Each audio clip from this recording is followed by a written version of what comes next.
అరుణాం కరుణాతరంగితాక్షిం ధృతపాశాం కుశపుష్పబాణహస్తాం అణిమాధిభిరావృతాం మయూకైః అహమిచ్చే విభావయే భవానీం. అరుణాం కరుణాతరంగితాక్షిం ధృతపాశాం కుశపుష్పబాణచాపాం అణిమాధిభిరావృతాం మయూకైః అహమిచ్చే విభావయే భవానీ. ఇదండి శ్రీమాత్రే నమః. అమ్మవారి యొక్క తత్వం ఎంత అసలు సూర్యబింబాలు కొన్ని కోట్ల సూర్యుడులు ఆమె యొక్క తేజస్సు, ఆమె ముక్కు పడుకుంటుంది కదా, నాసాభరణ భాసుర కరాంగుళి నఖోత్పన్న నారాయణ దశాకృతి అంటాం. తారాకాంతి తిరస్కారి నాసాభరణ భాసుర అంటే ఆమె ముక్కు పుడక నుంచి వచ్చేటటువంటి ఆ యొక్క వెలుగు కోటి సూర్యులు. కోటి అంటే ఒక కోటి అని కాదు, మళ్ళీ కోటాను కోట్ల కోట్ల కోట్ల సూర్యుల తేజస్సు వెలవెలబోద్దట ఆ ముక్కు పుడకు నుంచి వచ్చే వెలుగు ముందు. అటువంటి జగన్మాతకు నమస్కారం. వసుదేవసుతం దేవం కంసచాణూరమర్దనం దేవకీ పరమానందం కృష్ణం వందే జగద్గురుం. ఓం శ్రీ రాధాకృష్ణాభ్యాం నమః. ఓం శ్రీ దుర్గామల్లీశ్వరాభ్యాం నమః. మనందరికీ కూడా జీవితంలో బాగుపడాలి అంటే గురు మహాదశ రావాలి అని వెయిట్ చేస్తూ ఉంటాం, లేదా శుక్ర మహాదశ రావాలి అని వెయిట్ చేస్తూ ఉంటాం. ఈ రెండు దశల్లో ఏ దశ మంచిది అంటే గురు మహాదశే మంచిది. ఎందువల్లంటే శుక్రుడు నీకు పెళ్ళాలను ఇస్తాడు, పిల్లల్ని ఇస్తాడు, కార్లు ఇస్తాడు, బంగళాలు ఇస్తాడు, అన్నీ ఇస్తాడు. కానీ ఆయన భూలోకం చుట్టే తిప్పుతాడు నిన్ను. ఇక మోక్షం రానివ్వకుండా ఇక్కడే బంధించేస్తాడు. ఆయన స్పెషల్గా ఆయన శరణ వేడి, ఆయన కూడా గురువే కాబట్టి ఆయన ప్రాధేయపడితే అప్పుడు శుక్రుడు ఏమైనా వదిలితే 1,00,00,000 మందిలో ఒకటికి మోక్షానికి దారి చూపిస్తాడు. ఎందుకంటే ఆయన భూలోక సుఖాలకు అధిపతి ఆయన. మరి అటువంటి శుక్రాచార్యుడికే శిష్యుడైనటువంటి మన బృహస్పతి గురుగ్రహం కనుక అనుగ్రహం ఉంటే ఏమంటామంటే బుద్ధిలో బృహస్పతిలా ఉండాలి అంటాం. మన జీవితాలు మారిపోతాయి. చాలా మంది చూడండి, మంచోళ్ళతో స్నేహం చేయరు, చెడ్డోళ్ళతో స్నేహాలు చేస్తారు. ఎందువలన అంటే వాళ్ళ గురువు వీక్ అయిపోయినప్పుడు అంతే అనమాట. మంచోళ్ళకి పండితుల విలువ పండితులకే తెలియాలి. అలాగా ఒక బిల్డింగ్ కట్టినటువంటి తాపీ మేస్త్రి ఇంకొక తాపీ మేస్త్రే అర్థం చేసుకోగలుగుతాడు. ఒక పండితుడిని ఇంకొక పండితుడు అబ్బా బాగా చెప్తారా. మాకు భట్టిప్రోలు విజయలక్ష్మి గారిని ఉన్నారు పాపం. ఆవిడ నన్ను చూసి పాపం ధర్మ సందేహాలు బ్రహ్మాండంగా చెప్తారు. డబల్ పోస్ట్ గ్రాడ్యుయేట్, పిహెచ్డి చేశారు. నన్ను చూసి ముల్లపూడి వారా మీరు అని అడిగింది. అవునమ్మా అన్నాను. గొప్ప పండితులు అంది. లేదమ్మా నేను మీ అందరి శిష్యుడిని, నేను నాకు గురువుగా ఉండడం ఇష్టం లేదు, శిష్యుడిగా ఉండడమే అని. మరి ఆ తల్లి ఎలా చెప్పింది? అందువల్ల మన అందరం ఏంటంటే అండి, ఎప్పుడు కూడా గురువు లాభములో ఉన్నప్పుడు మనకి అడవిలో పడేసిన వాడు బ్రహ్మాండంగా కోటీశ్వరుడు అయిపోతాడు. గురువు కేతువుతో కలిసాడు అనుకోండి, మనకి ముస్లిం అమ్మాయి మనకి భార్యగా రావడానికి అవకాశాలు ఉంటాయి. కొంతమంది వ్యక్తిగత జాతకాలు కూడా ఫేవర్ అవ్వాలి. తర్వాత ఈ యొక్క గురువు రాహుతో కలిస్తే గురుచండాల యోగము అని అంటాం. అంటే అప్పుడు మంచి స్థాయికి వెళ్ళిపోతున్నప్పుడు ఒక చెడ్డ స్నేహితుడు వస్తాడు, ఒక సలహా ఇస్తాడు, ఏదో చెత్త సలహా, అది వింటాము, మనం వెళ్ళి ఇబ్బందులు పాలవుతాం. కాబట్టి ఈ గురుడు ఎప్పుడు కూడా ఎంత పవర్ఫుల్ అంటే, అత్రి మహర్షి అనసూయ దంపతులు ఇద్దరు కూడా తపస్సు చేస్తూ ఏమని అడుగుతారు? అందములో చంద్రుడంత అందం ఉండాలి, బుద్ధిలో బృహస్పతి అంత తెలివి ఉండాలి, అటువంటి కొడుకుని నాకు అని గురుచరిత్రలో మరి వీళ్ళంతా కోరుకోవడం ఉంటుంది. అంటే దేవతల గురువు బృహస్పతి శివుడి యొక్క శివలింగ రూపంలో ఉంటాడు అనమాట. కాబట్టి అటువంటి గురువు మంచి మంచి స్థానాల్లో మనకు వచ్చినప్పుడు బ్రహ్మాండమైనటువంటి ఫలితాలు మనకి ఇస్తాడు. మనకి యశస్సు, కీర్తి, ధనము, ఇళ్ళు, పెళ్ళాలు, తర్వాత స్థలాలు, ఇక అధికారము. ఎంత గొప్ప అధికారం అంటే రాజ్యాధికారాన్ని కూడా ఇస్తాడు. అటువంటి గురువుని మనం బలం చేసుకుంటూ ఉండాలి రోజు రోజుకి. గురుబలం పెరగాలంటే అని మనకు చాలా మంది ఇప్పుడు వీడియోల్లో చెప్తున్నారు. అసలైంది చెప్పరు. పేదవాళ్ళ పట్ల కరుణ కలిగి ఉండాలి, అనాథల పట్ల సేవ చేయాలి, సాధువులకి దానాలు చేయాలి, వాళ్ళకి సేవలు చేసుకోవాలి, వికలాంగులను దయతో చూస్తూ వికలాంగులకి సేవ చేసుకుంటూ ఉండాలి. ఈ విధంగా మహిళల పట్ల ఉదార స్వభావం ఉండాలి. కామ దృష్టితో ఉండకూడదు. కామ దృష్టితో ఉంటే దెబ్బతింటాం. కాబట్టి ఆ గురువు మనకి అక్టోబర్ 18, 2025 సంవత్సరం నుంచి కర్కాటక రాశిలో మహాబలీయంగా మారుతున్నాడు. డిసెంబర్ 5వ తేదీ 2025 సంవత్సరం వరకు చాలా బలంగా మారిపోతాడు. ఆ తర్వాత మళ్ళీ మే 14, 2026 సంవత్సరం తర్వాత విపరీతమైన బలాన్ని పర్మనెంట్గా పెట్టుకుంటాడు, పుంజుకుంటాడు. అప్పుడు ద్వాదశ రాశుల మీద రకరకాల ప్రభావాలు పలుకుతాయి. కలుగుతాయన్నమాట. ఇప్పుడు 'కుబేరా' సినిమా చూశారు. 'కుబేరా' సినిమాలో చూడండి లాస్ట్‌కొచ్చేసరికి 10,000 కోట్ల రూపాయలు ఈ యొక్క అప్పుడే పుట్టినటువంటి అనాథ పిల్లలకి, ఆ పిల్లాడికి వాడికి ఓనర్‌గా నేను ఇస్తున్నానని చెప్పేసి హీరో 'ధనుష్' 'కుబేరా' ధనవంతులకే ధనవంతుడు 'కుబేరా' అని పేరు పెడతది. మన 'రష్మిక' మదన్న. మరి ఇదంతా ఎందుకండి? అడుక్కునే వాళ్ళందరికి కూడా మనకక్కడ దహన సంస్కారాలు చేయిస్తాడు 'ధనుష్' చూడండి. ఎందుకంటే నెక్స్ట్ జన్మలో కూడా పాపం వాళ్ళని కాల్చకపోతే, దహన సంస్కారం చేయకపోతే మళ్ళీ ముష్టివాళ్ళలాగా పుడతారు. ఆ శవాన్ని అలా అనాథ శవంగా వదిలేస్తే మనకి మనం కూడా అడుక్కుని జన్మం ఎత్తేస్తాము అని క్లియర్‌గా ఆ సినిమాలో శేఖర్ కొమ్ముల గారు మంచి మెసేజ్ ఇచ్చారు. అది వాస్తవం కూడా. అలాగే అక్రమ సంబంధాలని చెప్పి చాలామంది చంకలు గుద్దుకుంటా ఉంటారు. మరి అక్రమ సంబంధాలుంటే ఏమవుతుందంటే ఉన్న కాపురం కూడా పోతుందనమాట. అది భూలోకంలో జరిగేది. ఓకే. ఆహ్, చ అయితే ఇహలోకంలో జరిగేది కాకుండా పరలోకంలో ఏమవుతామంటే అక్రమ సంబంధాలు పెట్టుకున్నటువంటి వాళ్ళు వచ్చే జన్మలో ముష్టివాళ్ళగా, బిచ్చగాళ్ళగా పుడతారనమాట. ఇది శాస్త్రం చెప్పేటటువంటి విషయం. గరుడ పురాణం దీనికి తార్కాణం. మరి అది డైజెస్ట్ కాదు మనకి. ఏంటంటే అది ఏమండి వచ్చే జన్మ ఎవరు చూస్తారండి? వచ్చే జన్మ కదా! అప్పుడు చూసుకోవచ్చు. ఈ జన్మలో నాకు ఇప్పుడు ఏమవుతాయంటే మొగుళ్ళు చచ్చిపోయినోళ్ళు వీళ్ళుంటారు చూసారా? భార్య చచ్చిపోయినోళ్ళు, భార్య వదిలేసినోళ్ళు వీళ్ళకి కొన్ని దోషాలుంటాయండి. ఆ దోషాల వల్లే పాపం వాళ్ళకి సప్తమాధిపతి నీచపట్టిన, సప్తమాధిపతి శత్రువులతో కలిగిన, సప్తమ గ్రహాల్లో శత్రుక్షేత్రంలో సప్తమ స్థానంలో దుష్ట గ్రహాలున్న, క్రూర గ్రహాలొచ్చినా ఇలా అనేక రకాలైనటువంటి ఆహ్, ఆహ్, కొన్ని టెక్నికల్‌గా జ్యోతిష శాస్త్రంలో చెప్పబడ్డాయి. అలాగే సప్తమ స్థానంలోకొచ్చినటువంటి శని కళత్రపుత్ర శత్రుత్వ కారణాయ నమః అంటారు. ఇవందరూ కూడా పిల్లలు వ్యతిరేకమైపోతారు. తర్వాత ఈ యొక్క భార్య, భర్తలు అందరూ కూడా వ్యతిరేకమైపోతారు. అలాగే ఏలినట్సిన సమయాల్లో కూడా మరి భార్య, భర్తల మధ్య కొట్లాట్లు ఇలాంటివన్నీ కూడా జరుగుతాయి. అయితే వీటన్నిటిని కూడా అణిచివేసేది, వీటన్నిటిని కూడా నల్లిఫై చేసి చక్కగా పాసిఫై చేసేటటువంటిది ఈ గురు మహాదశ అనమాట. కాబట్టి లాయల్‌గా ఉండడము అనంటే ఏమనుకుంటారంటే మామూలుగా ఏవండీ మేము నీతిగా ఉంటున్నాం కదండీ! మేము చాలా చక్కగా ఉంటున్నామండి. అందరూ చెప్పేది వింటున్నామండి. భర్త చెప్పేది వింటున్నామండి అంటారు. మామూలుగా గురుబలం మీకెందుకొస్తది చెప్పండి?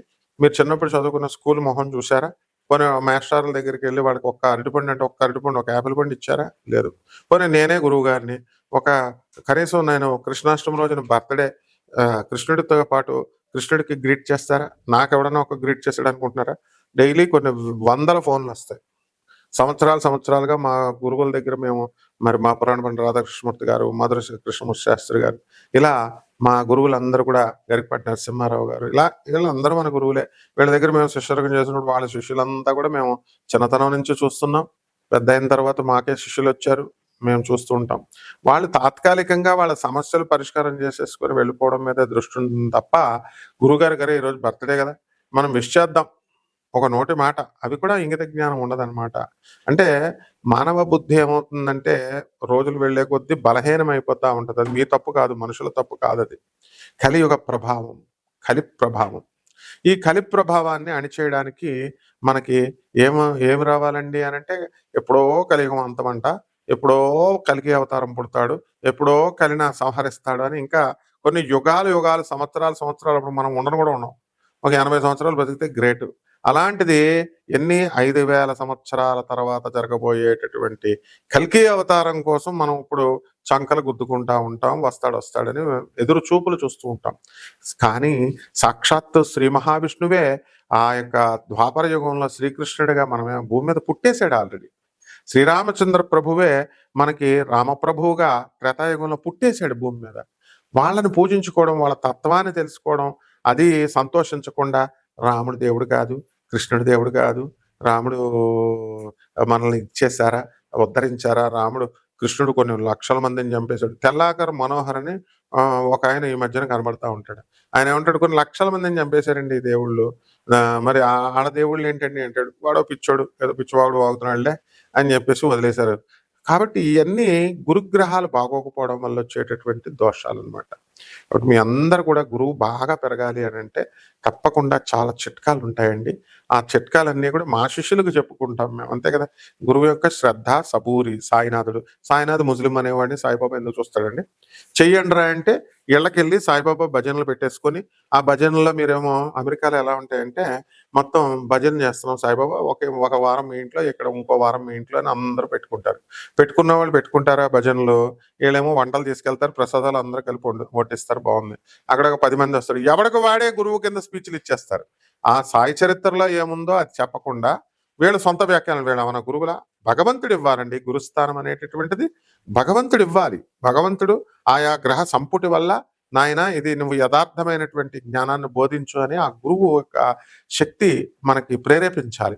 మనం దానికోసం తపస్సులు చేసాం. ఇప్పుడు మేమున్నాం చిన్నప్పటి నుంచి మీరందరూ మంచి వయసుల్లో చక్కగా స్కూల్ డేస్‌లోను, కాలేజ్ డేస్‌లోను మీరు అందరూ మీ ఫ్రెండ్స్‌తో ఆడుకున్నారు, గర్ల్ ఫ్రెండ్స్‌తో ఆడుకున్నారు.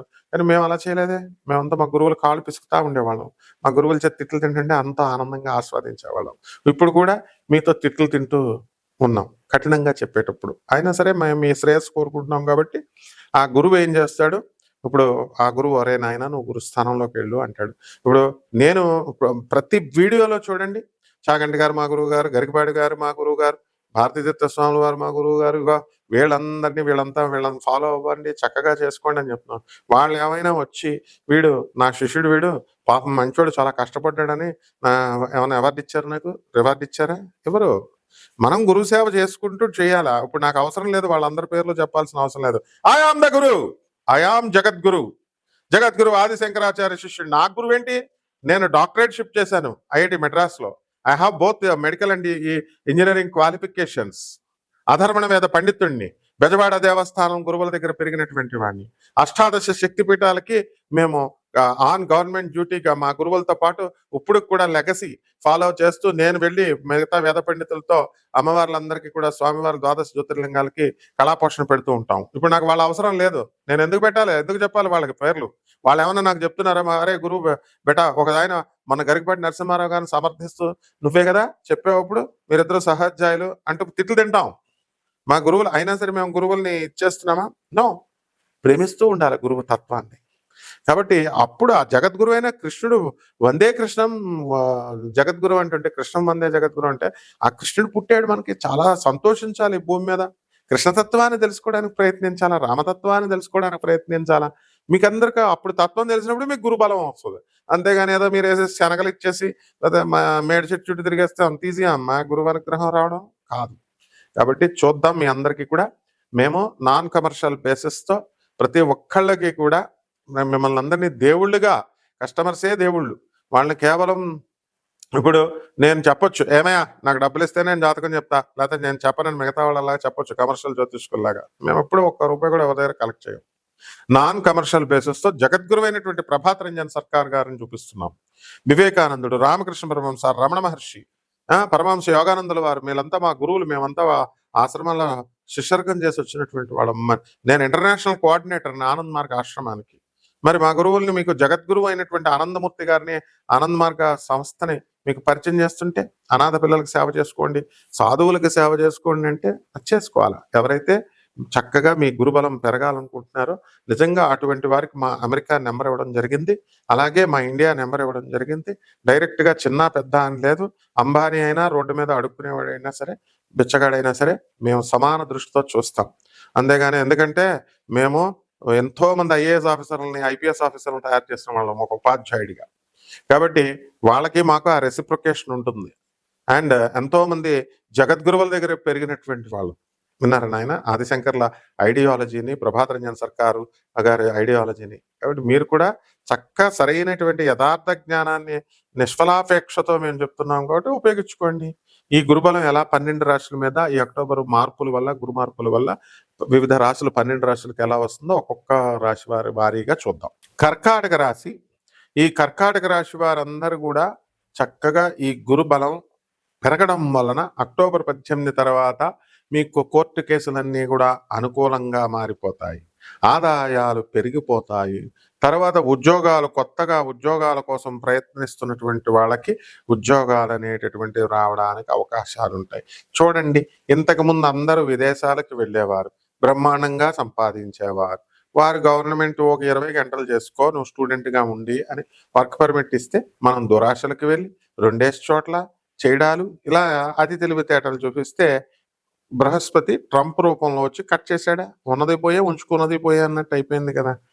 స్టూడెంట్స్‌ను పాపం ఎంతో మంది నిజమైనటువంటి అవసరమైనటువంటి స్టూడెంట్స్‌కి డబ్బులు లేకుండా అయిపోయాయి. ఇలా ప్రాబ్లమ్స్ వచ్చేస్తాయి. కాబట్టి కర్కాటక రాశి వారికి అందరికీ కూడా అష్టమ రాహుగ్రహ ప్రభావం వలన అనేకమైనటువంటి సమస్యలు, అనేకమైనటువంటి వ్యక్తులు పరిచయం అయిపోతారు. ఆడవాళ్ళు తెగ పరిచయం అయిపోతారు. బాగుంది కదా అని ఫోన్లు కొడతా ఉంటారు. మీరు మాట్లాడుతూ ఉంటారు. కానీ మీ పెళ్ళం మిమ్మల్ని అబ్జర్వ్ చేస్తూ ఉంటుంది. అది మీకు తెలియదు ఆ విషయం. ఆ తర్వాత మాట్లాడిన వాళ్ళు మళ్ళీ ఇంకొకడు వాడికి దొరకగానే, ఆమెకు దొరకగానే మిమ్మల్ని వదిలేసిపోతాడు. మీరు డిప్రెషన్‌కి వెళ్ళిపోతారు. ఇదే అష్టమ రాహువు. ఏదో రకంగా మీరు మానసిక అశాంతికి గురవుతారు. ఈ కలియుగంలో డబ్బులకి కానీ, స్త్రీకి మాత్రమే మందు, స్త్రీ, డబ్బు ఈ మూడిట్ల వల్లే ఎక్కువ మనశ్శాంతి అనేటటువంటిది కోల్పోవడానికి అవకాశం ఉంది. కాబట్టి ఈ కర్కాటక రాశి వారు అస్సలు చేపల కూర తినకూడదు. అండ్ చేపల బిజినెస్ చేస్తున్నటువంటి వాళ్ళు కూడా చాలా బ్రహ్మాండంగా బిల్డింగుల మీద బిల్డింగులు సంపాదించారు. ఇప్పుడు ఈ సంవత్సరం కుదరదు మీకు. అయితే ఈ అక్టోబర్ నెల తర్వాత మీకు డయాబెటిస్ వ్యాధి రావడానికి అవకాశాలు ఉంటాయి. ఉబ్బసము ఇలాంటివన్నీ కూడా. కాబట్టి అలాగే స్త్రీలు కూడా మీకు కొంతమంది పరిచయం అవడానికి అవకాశాలు ఉన్నాయి. ఇక ప్రభుత్వ ఉద్యోగాలు చేస్తున్నటువంటి వాళ్ళకి టీఏలు, డిఏలు, అరియర్స్‌లు ఇవన్నీ కూడా వచ్చేయడం అనేటటువంటిది జరుగుతుంది. పెన్షనర్స్ ఎవరైతే ఉన్నారో అటువంటి వాళ్ళందరికీ కూడా పెన్షన్స్ మీకు వన్ టైమ్ సెటిల్మెంట్ లాగా వచ్చేయడం జరుగుతుంది. ఇవన్నీ కూడా మీరు ప్రత్యక్షంగా లైవ్‌లో జరుగుతున్నాయన్నమాట. ఏది మీకేం తెలుసు? ఒక అబ్బాయికి నేను చెప్పాను, గురుబలం లేదు నాయన, నీవు ప్రేమించినటువంటి అమ్మాయిని చేసుకో. నువ్వు మళ్ళీ మీ పెద్దవాళ్ళు చూశారు, గవర్నమెంట్ ఉద్యోగం చేసినటువంటి వాళ్ళ తల్లిదండ్రులు ఇద్దరున్నారని ఆ అమ్మాయిని చేసుకున్నాడంట. ఈ ప్రేమించిన అమ్మాయిని మరి చేసుకోవచ్చు కదా!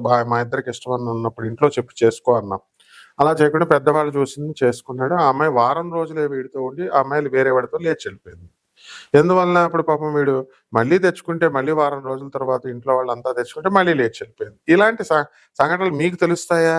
మీకు మీకు ఒక కేసు తెలుస్తుంది. నాకు కొన్ని వందల ఫోన్లు వస్తాయి. ఎందువలనంటే నాకు మేమేం ఛార్జ్ చేయం. మిగతా జ్యోతిష్కులకి ఏం రావు. మిగతా జ్యోతిష్కులు ఫోన్ ఎత్తగానే 5,000 10,000 అన్న వాళ్ళకి ఎవరో చెప్తారు బాధలు. మనం free free free non commercial basis.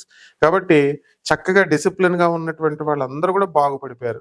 Krishnashtami రోజు నేను పుట్టినరోజు. ఒక్కడైనా మీరెవరన్నా ఇన్ని సంవత్సరాల నుంచి మీరు నా వీడియోలు చూస్తున్నారు కదా! ఫ్రీగా చెప్తున్నాను కదా! ఒక్కడైనా నాకు గ్రీట్ చేశారా? మీ గుండెల మీద చేసి చెప్పండి. ఒక కళ్ళు లేని అమ్మాయి. వాళ్ళ భర్త వదిలేస్తే రేచీకటి అమ్మాయి. కోర్టులో కేసేసుకోమ్మా. ఆడెంత త్రాష్టుడంటే వాడు ఈ అమ్మాయిని వదిలేయడం కాకుండా రోజు ఫోన్లు చేసి కుటుంబ సభ్యుల్ని, వాళ్ళని, వాళ్ళ మామగారిని, ఏమిని అందరినీ వేధించేవాడు. డిపార్ట్మెంట్‌కి వెళ్ళమ్మా, కోర్టులో కేసేయి అన్నాం. కోర్టులో కేసేస్తే ఏం పీకుతావు సంవత్సరాలు అని బిల్డప్‌లు ఇచ్చి పోలీసు వాళ్ళని, కోర్టులని అవహేళన చేసేవాడు. వాడి తోక కరెక్ట్‌గా కట్ చేయించాను. కేసు పెట్టించి కరెక్ట్‌గా డీసీపీతో మాట్లాడి చార్జెస్ అన్నీ చేసి కోర్టులో వేసేసరికి ఇప్పుడు ట్రయల్‌కి వచ్చింది. దెబ్బతో వాడు గప్‌చుప్ అయిపోయాడు. ఇప్పుడు ఆ అమ్మాయి కృతజ్ఞతతో, కళ్ళు లేని అమ్మాయి, ఒక వికలాంగురాలు, ఒక అబల పాపం గుర్తుపెట్టుకొని, గురువుగారు మీరు చేయడం వల్ల మాకు చక్కగా నాకు మంచి జరిగింది, హ్యాపీ బర్త్‌డే టు యూ అని చెప్పింది. కృష్ణుడికి చెప్పమ్మా అన్నాను. ఇలా ఉండాలండి. మీరు ఊరికనే ఫ్రీగా చెప్తున్నామని వినేసేస్తే మీరు రుణపడిపోతారండి. గురుగ్రహం మీకు అప్పుల పాలు చేసేస్తుంది మిమ్మల్ని. చాలా మంది బ్యాడ్ హ్యాబిట్స్. డబ్బులంటే దాచుకుంటారు తప్ప సాధువులకు, అనాథ పిల్లలకి ఇవ్వడానికి ఏమండి మీకు? ఏమో తరిగిపోద్దా మీ ఆస్తి? ఎలా వస్తుందని చెప్పండి? గురువు ఎందుకు అనుగ్రహిస్తాడు మీకు? గురువు అనుగ్రహించడు. కాబట్టి పరిహారాలు ఏంటంటే, ఈ యొక్క కర్కాటక రాశి వారికి అందరికీ కూడా రాహు జపం చేసుకోండి, రాహు స్తోత్రాలు చదవండి, రాహు కిలోం పావు మినుముల్ని, ఆవుపేడ రంగు ఉన్నటువంటి వస్త్రాలను ఇచ్చి పేద బ్రాహ్మణులకి శనివారం నాడు ఉదయం 8 గంటలకి దానం చేసుకోండి. దశమహావిద్యల్లో ఒకటైనటువంటి ఆ యొక్క మహాకాళి అమ్మవారి యొక్క హోమాన్ని మీ ఇళ్లలో ఉపాసనను మీరు చేసుకోండి. బ్రహ్మాండంగా ఉంటుంది. శుభమస్తు.